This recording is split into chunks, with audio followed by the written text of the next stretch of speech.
नमस्कार, यहाँहरूलाई स्वागत छ टेलिभिजन कार्यक्रम लुम्बिनी प्रदेश डायरीको 23औं श्रृङ्खलासँगै उपस्थित छु म शेरिफ केसी।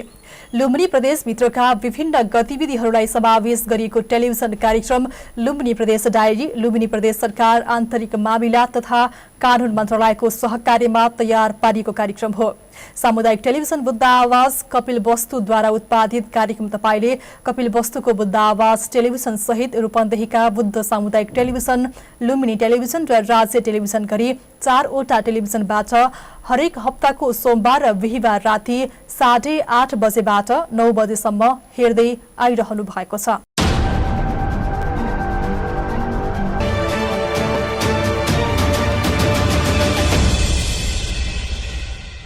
समृद्ध प्रदेश खुशी जनताको नारालाई तय गर्दै अगाडि बढेको लुम्बिनी प्रदेश सरकारसँग नागरिकलाई जोड्ने प्रयास, लुम्बिनी प्रदेशवासीका अपेक्षा सरकारलाई सुनाउने माध्यम, प्रदेश सरकारको प्राथमिकता, सुशासन, पारदर्शिता, नीति निर्माणलाई पृष्ठपोषण गर्ने औजार यो कार्यक्रम हो। यस कार्यक्रममा प्रदेशभित्रका विभिन्न क्षेत्रका बारेमा प्रदेशका गतिविधिहरूलाई स्थान दिँदै आइरहेका छौं। सुरुमा आजको श्रृङ्खलामा प्रस्तुत हुने विषयवस्तु एकैछिन हेरौं।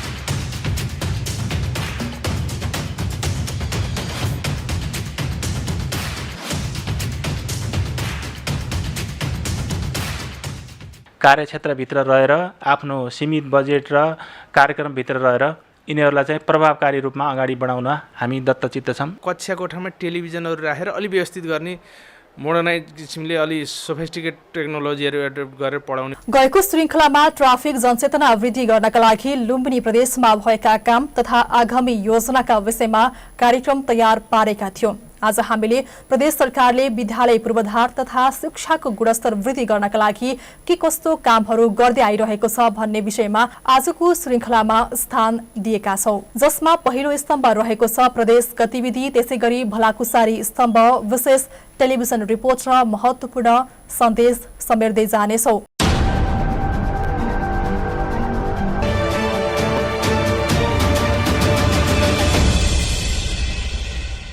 अब भने कार्यक्रमको पहिलो स्तम्भतर्फ लागौं। लुम्बिनी प्रदेश सरकारले गरेका यस बीचका महत्त्वपूर्ण गतिविधितर्फ गतिविधि प्रस्तुत गर्दै हुनुहुन्छ सहकर्मी विकास थापा।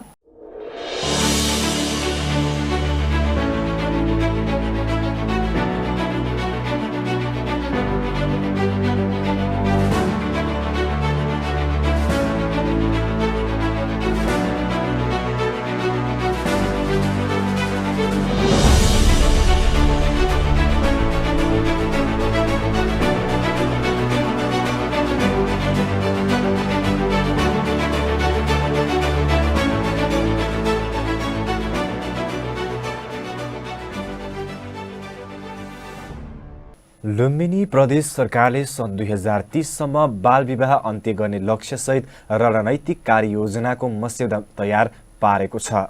नेपालका 7 प्रदेशमध्ये बाल विवाह हुनेमा लुम्बिनी प्रदेश तेस्रो स्थानमा रहेकाले सरकारले बाल विवाह अन्त्यका लागि रणनीतिक कार्ययोजना निर्माण गर्न थालेको हो। प्रदेश सरकारले निर्माण गरेको 5 वर्षे आवधिक योजनामा समेत प्रदेशलाई बाल विवाह अन्त्य गर्ने लक्ष्य राखेकाले सो योजना अनुसार रणनीति बनाउन थालेको प्रदेश सरकारले जनाएको छ। सामाजिक विकास मन्त्रालयले UNFPO र सिद्धार्थ सामाजिक विकास केन्द्रसँगको सहकारीमा रणनीतिको मस्यौदाबारे छलफल समेत गरेको छ। पश्चिममा कर्णाली प्रदेश र दक्षिणी भारतको उत्तर प्रदेशसँग सीमा जोडिएका क्षेत्रहरूमा परम्परा, धार्मिक मूल्य, मान्यता र आर्थिक सामाजिक परिवेशले बाल विवाह कायमी रहेकाले बाल विवाह मुक्त लुम्बिनी प्रदेश बनाउने गरी रणनीतिको मस्यौदा तयार पारिएको मन्त्रालयले जनाएको छ। बुटोलमा मस्यौदामाथि छलफल गरी बाल विवाह मुक्त प्रदेशका लागि नीति, नियम र रणनीतिसँगै कानून र कार्यान्वयनमा समेत ध्यान दिन सरकारलाई सुझाव दिएका छन्। कार्यक्रममा सामाजिक विकास मन्त्री सुदर्शन बरालले बालविवाह समस्या मुद्दाका रूपमा स्थापित गर्ने गरी प्रदेश सरकारले रणनीति बनाउन थालेको बताउनुभयो। उहाँले प्रदेशमा बालविवाह भइरहेकाले यसको नतिजामै अन्त्य गर्ने गरी रणनीति बनाएको बताउनु भएको छ। बालविवाहको मुद्दा अझै मेन स्ट्रिम हुन सकेको छैन मन्त्री बरालले भन्नुभयो। उहाँले समाजका बुद्धिजीवी र अगुवाहरूले बालविवाहको विषयलाई बुझ्दा मात्रै तल्लो तहका नागरिक समक्ष पुग्ने बताउनुभयो। उहाँले कानुन कार्यान्वयनका लागि प्रहरीमा समेत छुट्टै संयन्त्र निर्माण गर्नुपर्ने बताउनु भएको छ। कार्यक्रममा लुम्बिनी प्रदेशका सामाजिक विकास समितिका सभापति दीर्घनारायण यादव, प्रदेश सभा सदस्य रमा अर्याल, पुरन वज्राचार्य, रिना नेपाल, पुष्पा थरुनीले प्रदेशलाई बाल विवाह मुक्त प्रदेश बनाउन प्रतिबद्धता जनाउनु भएको थियो। लुम्बिनी प्रदेशका प्रमुख धर्मनाथ यादवले जनताको सबैभन्दा नजिक रहेका स्थानीय सरकारको वित्तीय क्षमतामा उल्लेख्य सुधार ल्याउन सके मात्रै अपेक्षित परिणाम हासिल हुने बताउनु भएको छ। प्रमुख यादवले दीर्घकालीन महत्त्वका पूर्वाधारमा गरिने लगानीका लागि ऋण परिचालन नै एक मात्र उपाय भएकाले त्यसका लागि हरेक स्थानीय तहले आफ्नो प्राविधिक र वित्तीय क्षमतामा सुधार ल्याउन जरुरी रहेको धारणा राख्नुभयो। नगरपालिका वित्त तथा क्षमता विकास कार्यक्रम अन्तर्गत नगर विकास कोषले रूपन्देहीको मणिग्राममा आयोजना गरेको प्रादेशिक कार्यशालामा उहाँले सामाजिक पूर्वाधारमा गरिने लगानी र दिगोपना सहित भौतिक पूर्वाधारमा गरिने लगानीलाई फरक फरक दृष्टिकोण राखेर व्यवस्थापन गर्नुपर्नेमा जोड दिनुभयो। उहाँले स्रोतको उच्चतम सदुपयोग गर्न र त्यसबाट प्राप्त लाभलाई सर्वसाधारण जनताको जीवनस्तरमा परिवर्तन ल्याउने गरी तल्लो तहसम्म पुर्याउन सफल हुनुपर्नेमा जोड दिनुभयो। पछिल्लो समयमा मात्रै आधारभूत शहरी पूर्वाधार सुविधा आम नागरिकले प्राप्त गर्नुपर्छ र त्यस्ता पूर्वाधारको विकास गर्दा तिनको दिगोपनालाई पनि ध्यान पुर्याउन आवश्यक छ भन्ने कुराले नीति निर्माणको तहमा प्राथमिकता पाउन थालेको बताउँदै उहाँले यसबाट नै नगर विकास कोष जस्तो संस्थाको आवश्यकता महसुस हुन गएको उल्लेख गर्नुभयो। प्रदेश प्रमुख यादवले नेपाल सरकारबाट शहरी पूर्वाधार विकास, खानेपानी तथा सरसफाई लगायत आयोजनाका लागि प्राप्त हुने ऋण, लगानी र अनुदानमा नगर विकास कोषले एकातिर वित्तीय मध्यस्थकर्ताको भूमिका निर्वाह गर्दै आएको र अर्कोतिर स्थानीय तहमा आधारभूत सामाजिक पूर्वाधार तथा आयमूलक आयोजनाहरूमा ऋण तथा अनुदान लगानी गर्दै आइरहेको बताउनु भएको छ। यौनिक तथा लैङ्गिक अल्पसंख्यक र HIV संक्रमित एवं प्रभावित समुदायको सवालमा पैरवी र उनीहरूको अधिकार स्थापित गर्न प्रदेशका सबै सरकारवाला एकै ठाउँमा केन्द्रित हुन आवश्यक रहेको लुम्बिनी प्रदेशका उपसभामुख कृष्ण थारूले बताउनुभयो। नीलहिरा समाज नेपालले बुटोलमा आयोजना गरेको लुम्बिनी प्रदेशका सरकारी निकायहरूसँग यौनिक तथा लैङ्गिक अल्पसंख्यक र HIV संक्रमित तथा प्रभावित समुदायका मुद्दाहरू विषयक प्रदेश स्तरीय अन्तर्क्रिया कार्यक्रममा बोल्दै कार्यक्रमका प्रमुख अतिथि उपसभामुख थारूले कानुन कार्यान्वयनमा समेत जोड दिनुपर्ने बताउनुभयो। उहाँले यौनिक तथा लैङ्गिक अल्पसंख्यकहरू लगायत समाजमा पछाडि परेका सबै समुदायको सशक्तिकरणका लागि बनेका कानुन र नीतिका विषयलाई योजनामा पार्न आफू सक्दो प्रयास गर्ने प्रतिबद्धता समेत जनाउनु भएको छ। लुम्बिनी प्रदेशको स्थायी राजधानी दाङको देउखुरीमा प्रदेश सभा भवन निर्माणको प्रक्रिया अघि बढाइएको छ।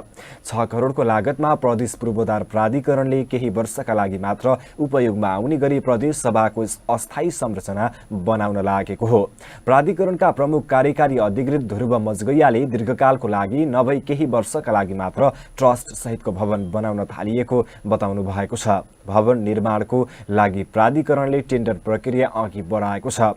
असारसम्म निर्माण सक्ने योजना रहेको मजगैयाले बताउनुभयो। भवनमा बैठक हल र केही कोठा रहनेछन्। स्थायी राजधानी तोकिएको देउखुरीमा पुरै संरचना नबनिकन प्रदेशसभा सार्न पनि हतार गरिएको छ। असारमा सक्ने भनिएको अस्थायी भवन पनि तयार नभई प्रदेश सभा बैठक देउखुरीमै बसाल्ने तयारी गरिएको छ। देउखुरीको राप्ती टेक्निकल कलेजको पुरानो भवनमा जसोतसो प्रदेश सभाको बैठक बसाल्ने तयारी भएको हो। प्रदेश पूर्वाधार प्राधिकरणका प्रमुख कार्यकारी अधिकृत ध्रुव मजगैयाले बैठक बस्ने नबस्ने बारे आफूले भन्न नसक्ने बताउनु भएको छ। उहाँले बैठक बस्ने भएमा ठाउँको व्यवस्थापन भने गर्न सकिने जानकारी दिनुभयो। तर दाङका प्रदेश सभा सदस्य इन्द्रजित थारूले बजेट अधिवेशन देउखुरीमै बस्ने जानकारी गराउनु भएको छ। त्यसका लागि सरसफाई र सजावटको काम पनि छिट्टै सुरु हुने उहाँले बताउनुभयो। सांसद थारूले जेठबाट सुरु हुने बैठकको तयारीका लागि प्रदेशसभा सचिवालयको एउटा युनिट दाङमै रहने बताउनुभयो। राप्ती टेक्निकल कलेजको भवनमा प्रदेशसभा भवन र सचिवालय कक्ष रहने तथा मन्त्रालय लगायतका संरचना भने बुटोलमै रहने उहाँको भनाइरहेको छ।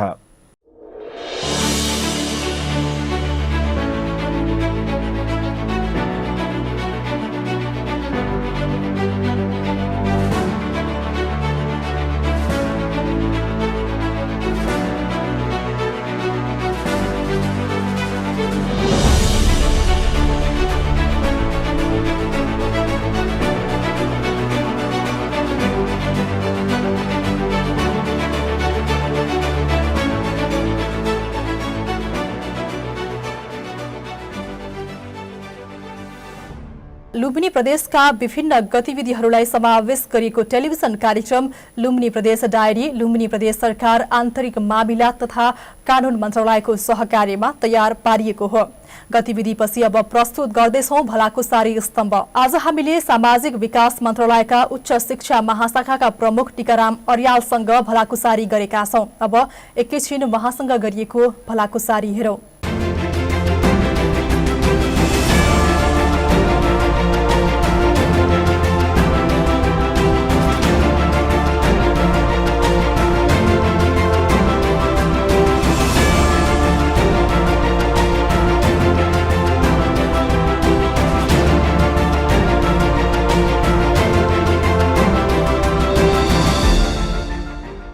यहाँलाई स्वागत छ कार्यक्रममा। धन्यवाद म्याडम। प्रदेश सरकारले शिक्षा क्षेत्रलाई अगाडि बढाउन विशेष गरी विद्यालय पूर्वाधार निर्माणमा के कस्तो कामहरू गर्दै आइरहेको छ यो विषयमा प्रकाश पारिदिनुहोस् न। प्रदेश सरकारलाई शिक्षाको क्षेत्रमा उच्च शिक्षाको अधिकार प्रदान गरेको छ संविधानले र त्यस अन्तर्गत रहेर हामीले उच्च शिक्षामा प्राविधिक विश्वविद्यालय स्थापना गर्ने भनेर प्रदेश सरकारले निर्णय गरेर यो वर्ष रकम समेत विनियोजन गरिसकेको छ र त्यसमा चाहिँ प्राविधिक विश्वविद्यालय चाहिँ बाँके जिल्लाको खजुरा गाउँपालिकामा प्राविधिक विश्वविद्यालय स्थापनाको लागि जग्गा प्राप्तिको काम सुरुवातको चरणमा सुरु भएको छ र उच्च शिक्षाको सन्दर्भमा सामाजिक विकास मन्त्रालयले प्रदेश विश्वविद्यालय स्थापना गर्नको लागि चाहिँ उच्च शिक्षा ऐन सभामा पठाएको छ। सभामा सामाजिक विकास समितिमा विभिन्न चरणमा उच्च शिक्षा ऐनको बारेमा छलफल भइरहेको छ र आगामी प्रदेश सभाको अधिवेशनमा त्यो पास भएपछि प्रदेश विश्वविद्यालय खोल्ने कुरा चाहिँ अगाडि बढाइन्छ। हामीले मुख्य गरी प्रदेशलाई मुस्लिम छात्रहरूको नमुना विद्यालय बनाउने भनेर पनि यो कार्ययोजना बनाइएको छ। यो कामलाई चाहिँ अगाडि बढाइएको छ हैन। यो कतिको प्रभावकारी तवरले अगाडि बढेको छ वा अगाडि सुचारू हुँदैछ के छ यसको अवस्थाबारे भनिदिनुहोस् न। हाम्रो मुस्लिम छात्राहरूको छात्रावास बनाउने भन्ने कार्यक्रम रहेको छ। यसमा चाहिँ तराईका 6वटा जिल्ला जुन जिल्लामा मुस्लिम बस्ती बढी छ ती जिल्लाहरूमा चाहिँ छात्रावास बनाउने एउटा जिल्लामा एउटा छात्रावास बनाउने भनेर रु 3 करोड विनियोजन भएको छ र त्यसमा चाहिँ हामीले प्रस्ताव माग्दाखेरि बर्दिया जिल्लाबाट प्रस्ताव प्राप्त भएन, अरू जिल्लाबाट प्रस्ताव आएको थियो र आएका प्रस्तावहरूमध्ये पनि पहिलो चरणमा नवलपरासीमा, रूपन्देहीमा र बाँकेमा 3वटा जिल्लाको चाहिँ छात्रावास सञ्चालन गर्ने भनेर हामीले छनौट गरेर पठाइसकेका छौँ र अरू जिल्लाहरूमा कुनै ठाउँमा जग्गाको पर्याप्तता नभएको र कतिपय ठाउँमा हामीले जुन क्राइटेरिया मागेका थियौँ त्यो क्राइटेरिया पुरा नभएको हुनाले चाहिँ त्यसमा वितरण गर्न सकिएको छैन। 3वटा चाहिँ वितरण भएर काम सुरु भइरहेछ। त्यस्तै गरेर मुस्लिम छात्राहरूको शिक्षाको लागि चाहिँ मुस्लिम छात्राहरूले पढ्ने मदरसाहरूमा हामीले विभिन्न खालका सहयोगहरू, सामग्री खरिद अनि त्यसपछि विद्यालय मर्मत, शौचालय निर्माण लगायतका अरू विविध कार्यक्रम पनि हामीले चाहिँ दिइरहेका छौँ। त्यसमा पनि विभिन्न सीमा क्षेत्र विद्यालय अन्तर्गत पनि केही कार्यक्रमहरू रहेका छन् अनि शौचालय अन्तर्गत केही कार्यक्रम रहेका छन्। यसरी चाहिँ मुस्लिम छात्राहरूको शिक्षालाई अगाडि बढाउने सन्दर्भमा प्रदेश सरकारले पोजिटिभली काम अगाडि बढाइरहेको छ। अझै पनि दुर्गम भेग सँगसँगै सीमा क्षेत्रका दक्षिणी भेगका विद्यालयहरूको भवनहरू जीर्ण अवस्थामा पनि देखिन्छन् कतिपय अवस्थामा हैन। ती पूर्वाधार निर्माणका लागि चाहिँ प्रदेश सरकारले कतिको ध्यान दिइरहेको छ? हामीले भारतीय सीमासँग जोडिएका स्थानीय तहहरूमा सीमा क्षेत्र पूर्वाधार विकास कार्यक्रम भनेर एउटा नयाँ कार्यक्रम यो वर्षदेखि लागू भएको छ र त्यसमा चाहिँ हाम्रो 6 करोड बजेट विनियोजन भएको थियो। त्यसमध्ये चाहिँ 25वटा विद्यालयमा कक्षा कोठा 2टा कक्षा कोठा बनाउने भनेर हामीले चाहिँ कार्यक्रम वितरण गरिसकेका छौँ। त्यस्तै गरेर 10वटा विद्यालयमा चाहिँ कम्पाउन्ड वाल बनाउने भनेर वितरण गरिसकेका छौँ। सुचारू भइसकेको छ। अनि 4वटा विद्यालयमा शौचालय बनाउने भनेर हामीले 6 करोड नै हामीले विनियोजन गरेर अनि चाहिँ उनीहरूसँग सम्झौता गरेर उनीहरूले काम अगाडि बढाइसकेका छन्। म 1-2 ठाउँमा गएर हेरेँ पनि त्यसमा चाहिँ कक्षा कोठा निर्माणको काम चाहिँ त्यो तलको चाहिँ बिमको चाहिँ डिपिसी भइसकेको छ, बिम चाहिँ उठिसकेको छ। यसरी चाहिँ 6वटा जिल्लामा हाम्रो सीमा जोडिएका जिल्ला तलका सीमा जोडिएका 6वटा जिल्लामा चाहिँ काम अगाडि बढाएको छ। त्यसै गरी एक स्थानीय तह एक नमुना विद्यालय बनाउने पनि कार्यक्रम रहेको छ। यो कार्यक्रम कसरी अगाडि बढिरहेको छ यो विषयमा भनिदिनुहोस् न। हाम्रो गत वर्ष पनि यो कार्यक्रम थियो, यो वर्ष पनि यो कार्यक्रम छ र हामीले गत वर्ष एउटा जिल्लामा एउटा को दरले 12 जिल्लामा 12वटा नमुना विद्यालय हामीले स्थापना गऱ्यौँ र यो वर्ष पनि एउटा जिल्लामा एउटा गरेर 12वटा थप गएपछि 24वटा नमुना विद्यालयको कार्यक्रम अगाडि बढिसकेको छ र यसलाई पहिलो चरणमा 75 लाख रुपियाँ हामीले दिन्छौँ। गत वर्ष 12वटा स्कुललाई 75 लाख रुपियाँ दियौँ। 12वटा स्कुलले 75 लाख मध्येबाट विद्यालयलाई आवश्यक पर्ने कक्षा कोठा, शौचालय अनि कम्पाउन्ड वाल लगायत अरू गुणस्तर अभिवृद्धि गर्नको लागि विभिन्न खालका प्रयोगशालाहरूदेखि लिएर अरू शैक्षिक सामग्रीहरू खरिद गर्ने। अनि त्यसमा चाहिँ हामीले एउटा अनिवार्य के बनाएको छौँ भने 1जना खेल प्रशिक्षक र 1जना चाहिँ स्वास्थ्य स्वयंसेवक अनिवार्य रूपमा राख्नुपर्ने भनेर बनाएको छौँ विद्यालयमा, नमुना विद्यालयमा। र त्यसरी ती शिक्षकहरू पनि भर्ना गरिसक्नु भएको छ र एउटा विद्यालयलाई एउटा अवसरको रूपमा यसलाई लिएको छ र ती नमुना विद्यालयहरूले धेरै राम्रोसँग आफ्ना क्रियाकलापहरू अगाडि बढिरहेका छन् र धेरैले त भौतिक पूर्वाधारमै लगानी गरेका छन्। हामीले भौतिक पूर्वाधार भन्दा पनि शिक्षाको गुणस्तरलाई कसरी माथि बढाउन सकिन्छ, विद्यार्थीको सिकाइलाई कसरी सहजीकरण गर्न सकिन्छ र हाम्रो देश र समाजको लागि आवश्यक पर्ने योग्य नागरिक उत्पादनको लागि शिक्षालाई कसरी अगाडि बढाउनुपर्छ भन्ने सन्दर्भमा अलिकति गुणस्तरतर्फ बढी ध्यान दिएर जोड दिएर अगाडि बढ्नुपर्छ भन्ने हिसाबले हामीले उहाँहरूसँग कुरा गरेका छौँ र उहाँहरू त्यसप्रति सकारात्मक पनि हुनुहुन्छ। कृषि र इन्जिनियरिङ विश्वविद्यालयका कक्षाहरू अगाडि बढाउने भनेर हामी लागिरहेका छौँ। प्रदेश सरकारको स्वामित्वमा रहेको चाहिँ प्रादेशिक विज्ञान तथा प्रविधि प्रतिष्ठान स्थापनाको काम चाहिँ कहाँ पुगिरहेको छ? यो प्रादेशिक विज्ञान तथा प्रविधि प्रतिष्ठान स्थापनाको लागि हामीले विधेयक सभामा पठाइसकेका छौँ। सम्भवतः आउने अधिवेशनमा त्यसमा छलफल भएर त्यो पास हुन्छ र यो प्रादेशिक विज्ञान तथा प्रविधि प्रतिष्ठानको लागि चाहिँ बाँके जिल्लाको नेपालगञ्जमा चाहिँ यसको भवन बन्दैछ। सम्भवतः अर्को आर्थिक वर्षमा त्यो भवन सम्पन्न हुन्छ र चाहिँ यसको चाहिँ फुल फेजमा यो कार्यक्रम अगाडि बढाइन्छ। हामी संवादको अन्त्यमा छौँ। अन्त्यमा चाहिँ टेलिभिजन हेर्नुहुने दर्शक र श्रोतालाई के भन्न चाहनुहुन्छ, के सन्देश दिन चाहनुहुन्छ? धन्यवाद म्याडम। सबै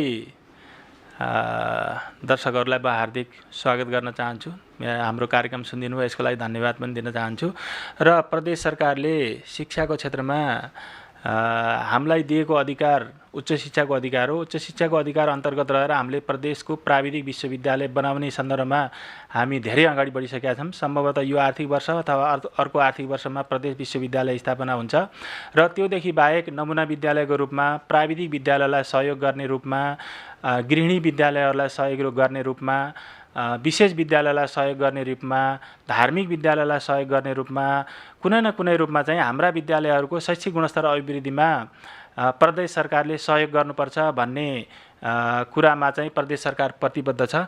हामीले चाहिँ शिक्षाको गुणस्तर अभिवृद्धिको लागि प्रदेश सरकारले आफ्नो कार्यक्षेत्रभित्र रहेर, आफ्नो सीमित बजेट र कार्यक्रमभित्र रहेर यिनीहरूलाई चाहिँ प्रभावकारी रूपमा अगाडि बढाउन हामी दत्तचित्त छौँ। यही कुरा अनुरोध गर्न चाहन्छु। महत्त्वपूर्ण समय व्यवस्थापन गरेर महत्त्वपूर्ण जानकारी दिनुभयो, यहाँलाई धन्यवाद। कार्यक्रमबाट बिदा गर्छौँ। हस्, धन्यवाद यहाँलाई पनि।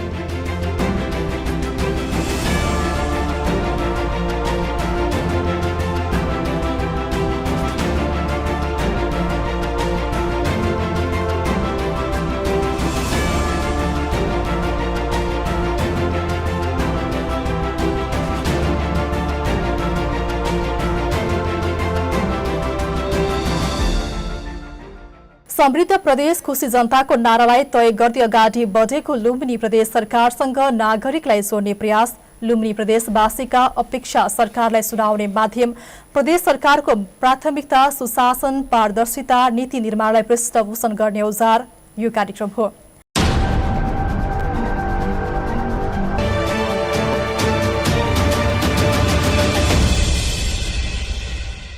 यतिन्जेल हामीले गतिविधि भलाकुसारी हेरिसक्यौं। अब भने एक विशेष टेलिभिजन रिपोर्ट प्रस्तुत गर्नेछौं। रिपोर्टमा आज हामीले नमुना विद्यालयका रूपमा छनौट भएका केही विद्यालयहरूले प्रदेश सरकारबाट प्राप्त गरेको बजेटबाट के कस्ता कामहरू गरेका छन् भनेर एक विशेष टेलिभिजन रिपोर्ट तयार पारेका छौं।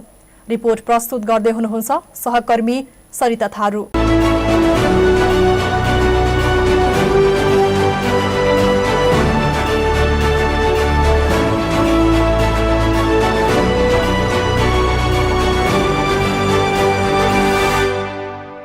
नेपालको संविधानले प्रत्येक नागरिकलाई शिक्षाको मौलिक हक सुनिश्चित गरेको छ। खास गरी आधारभूत तहसम्मको शिक्षा अनिवार्य एवं निशुल्क र माध्यमिक तहसम्मको शिक्षा निशुल्क पाउने हक एवं समावेशी पहुँचको व्यवस्था सुनिश्चित गर्ने निर्देशन गरेको छ। लुम्बिनी प्रदेशले सबैका लागि गुणस्तरीय शिक्षाको सहज पहुँच सुनिश्चित गर्न र शैक्षिक उपलब्धिहरूलाई माथि उठाउन विभिन्न कामहरू गर्दै आइरहेको छ। दक्ष शिक्षकको व्यवस्था गर्नु, विद्यालय क्याम्पसहरूको भौतिक सुधार गर्नु, सुशासन कायम गर्दै व्यवस्थापकीय सुधार गर्ने, विद्यालय छाड्ने दरमा कमी ल्याउनु, गुणस्तरीय प्राविधिक तथा उच्च शिक्षाको सहज पहुँच बढाउने लगायतका थुप्रै कामहरू लुम्बिनी प्रदेशबाट भएका छन्। देश संघीय संरचनामा गए अनुरूप विद्यालय शिक्षा व्यवस्थापनको अधिकारी स्थानीय सरकारमा र प्राविधिक शिक्षा र उच्च शिक्षाको व्यवस्थापन प्रदेश सरकारको अधिकार क्षेत्रमा आएको छ। शिक्षा हासिल गर्नेतर्फ नागरिकहरूको जागरुकता बढेको व्यावसायिक र प्राविधिक शिक्षाले महत्त्व पाउन थालेको छ। संविधानले दिएको अधिकारका आधारमा प्रदेश सरकारले उच्च शिक्षामा प्राविधिक विश्वविद्यालय स्थापना गर्ने भनेर प्रदेश सरकारले निर्णय गरी यो वर्ष रकम समेत विनियोजन गरिसकेको छ, जसका लागि प्रदेश सरकारले बाँके जिल्लाको खजुरा गाउँपालिकामा जग्गा प्राप्तिको काम सुरु भएको छ। उच्च शिक्षाको सन्दर्भमा सामाजिक विकास मन्त्रालयले प्रदेश विश्वविद्यालय स्थापना गर्न उच्च शिक्षा ऐन सभामा पठाएको छ। सोही विषयमा छलफल भइरहेको छ। मुस्लिम छात्रहरूका लागि नमुना विद्यालयहरूका लागि छात्रावास बनाउने, जसमा तराईका 6 जिल्लामा छात्रावास बनाउन 3 करोड रकम विनियोजन भएको छ। शिक्षाका लागि मद्रसाहरूमा विभिन्न खालका सहयोगहरू पनि हुँदै आएको छ। भारतको सीमामा जोडिएका विद्यालयको गुणस्तर वृद्धि गर्नका लागि सीमा क्षेत्र पूर्वाधार कार्यक्रममा 6 करोड विनियोजन भएको छ, जसमा 25 विद्यालयमा कक्षा कोठामा निर्माण गर्ने, 10 विद्यालयमा कम्पाउन्ड वाल बनाउने, 4 विद्यालयमा शौचालय बनाउने भनेर विनियोजन भएको रकमबाट काम अगाडि बढेको छ। त्यसैगरी एक स्थानीय तह एक नमुना विद्यालय बनाउने कार्यक्रम अन्तर्गत प्रदेश सरकारले गत वर्ष र यस वर्ष पनि सोही कार्यक्रमलाई निरन्तरता दिएको छ। गत वर्ष 12 जिल्लाका 12 विद्यालयलाई 75 लाख विनियोजन गरेको थियो, जसमा विद्यालयमा आवश्यक सामग्री खरिद, भौतिक पूर्वाधार निर्माण र अनिवार्य खेल प्रशिक्षक राखिएको छ। नमुना विद्यालयका रूपमा छनौटमा परेको रोल्पा जिल्लाको जनसेवा माध्यमिक विद्यालयले प्रदेशले शिक्षा क्षेत्रमा गरेको काम प्रशंसायोग्य भएको विद्यालयका प्राचार्य भीमप्रकाश पुनले बताउनुभयो। प्रदेशबाट प्राप्त 75 लाख बजेटबाट 4 कोठे आरसीसी छात्रावास भवन निर्माण, सुविधायुक्त शौचालय, विज्ञान प्रयोगशाला, बाल विकास केन्द्र, वेबसाइट निर्माण, ल्याबका लागि सामग्री खरिद जस्ता कामहरू भएको प्राचार्य पुनले प्रस्ताउँदै यस्तो भन्नुहुन्छ।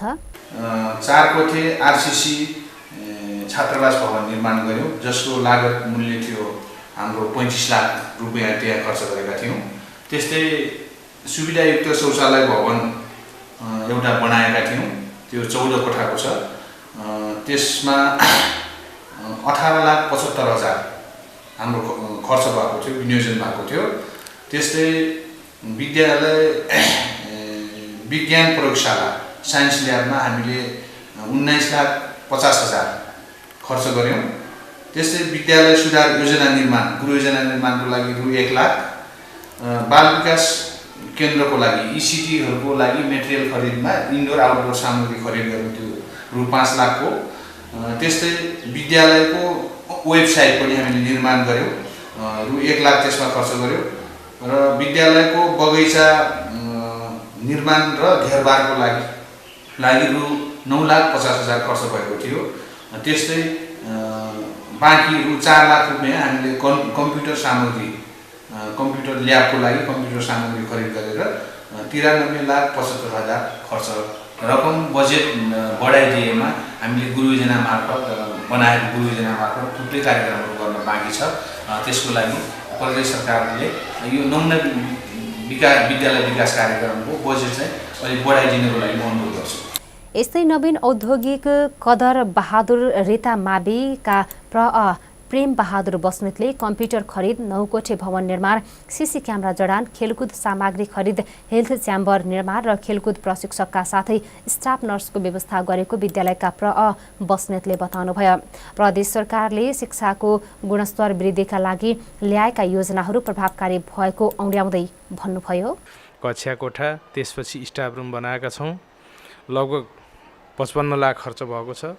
त्यसपछि हामीहरूले बढी धुलो हिलो हुने बर्सातमा त्यसले गर्दाखेरि विद्यार्थीहरूलाई समस्या भयो भनेर हामीले इन्टरलक पेभिङ गरेका छौँ, लगभग 22 लाखको त्यो खर्चहरू आएको छ।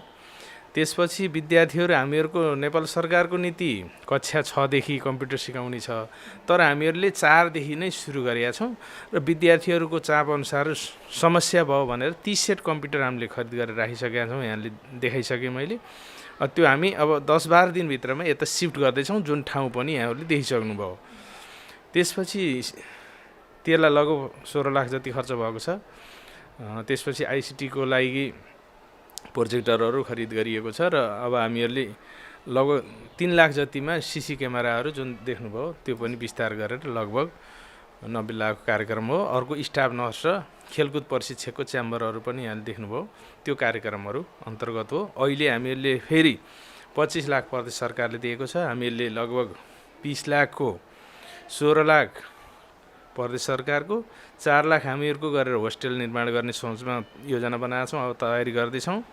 त्यसपछि हामीहरूले अन्तर्विद्यालय भ्रमणको लागि 80,000 प्रदेश सरकारले, 20,000 विद्यालय 1 लाखको बजेट बनाएका छौँ।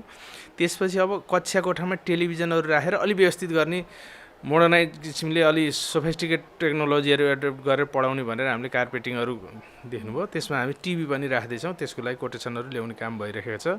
प्रदेश सरकारले यो निरन्तर गरिदियोस्, योजनाबद्ध रूपमा हामीहरूको विद्यार्थी सङ्ख्याको आधारमा कक्षा कोठाहरू अझ अभाव छ, त्यसतर्फ पनि ध्यान दियोस् भन्ने हाम्रो अपेक्षा छ। यस्तै कपिलवस्तु जिल्लाका समयथान माविले पनि प्रदेश सरकारबाट प्राप्त बजेटबाट गत वर्ष 5 कोठे भवन निर्माण गरेको विद्यालयका दीप प्रसाद गैरेले बताउनुभयो। हाम्रो गत साल यो प्रदेश सरकारबाट नमुना विद्यालय निर्माण गर्नका लागि विनियोजित 75 लाख, त्यसबाट हामीले यो विद्यालयमा अझै भौतिक अवस्था कमजोर भएको हुनाले अन्य शीर्षकमा खर्च नगरी हामीले नितान्त भौतिकमा मात्र खर्च गरेका थियौँ र त्यसबाट 5 कोठे भवन चाहिँ एक तले जुन भवन हो त्यसको रङ रोगन र फर्निचर बाहेक अरू सबै काम हामीले सम्पन्न गरेका हौँ। यो वर्षमा हामीले अलिकति फरक, जस्तै त्यसपछिका आवश्यकताहरू हामीले कर्मिक रूपमा चाहिँ एउटा प्राथमिकरण गरेका छौँ र जसमध्ये अहिले हाम्रो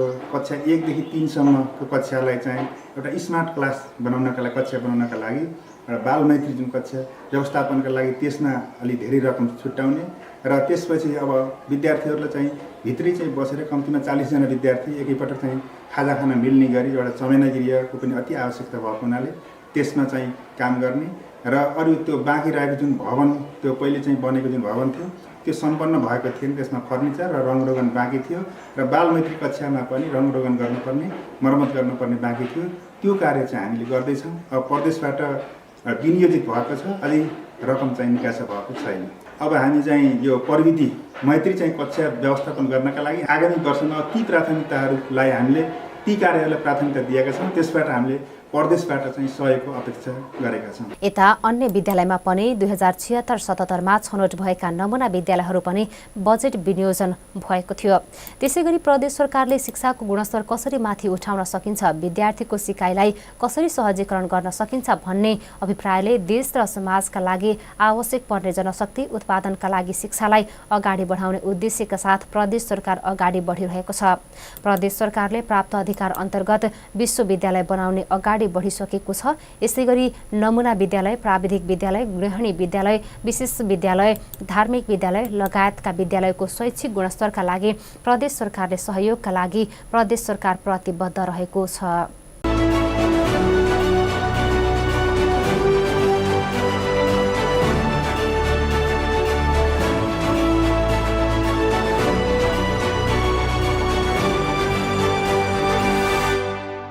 तपाई यति बेला टेलिभिजन कार्यक्रम लुम्बिनी प्रदेश डायरी हेरिरहनु भएको छ। लुम्बिनी प्रदेश सरकार आन्तरिक मामिला तथा कानून मन्त्रालयको सहकार्यमा कार्यक्रम तयार पारिएको हो।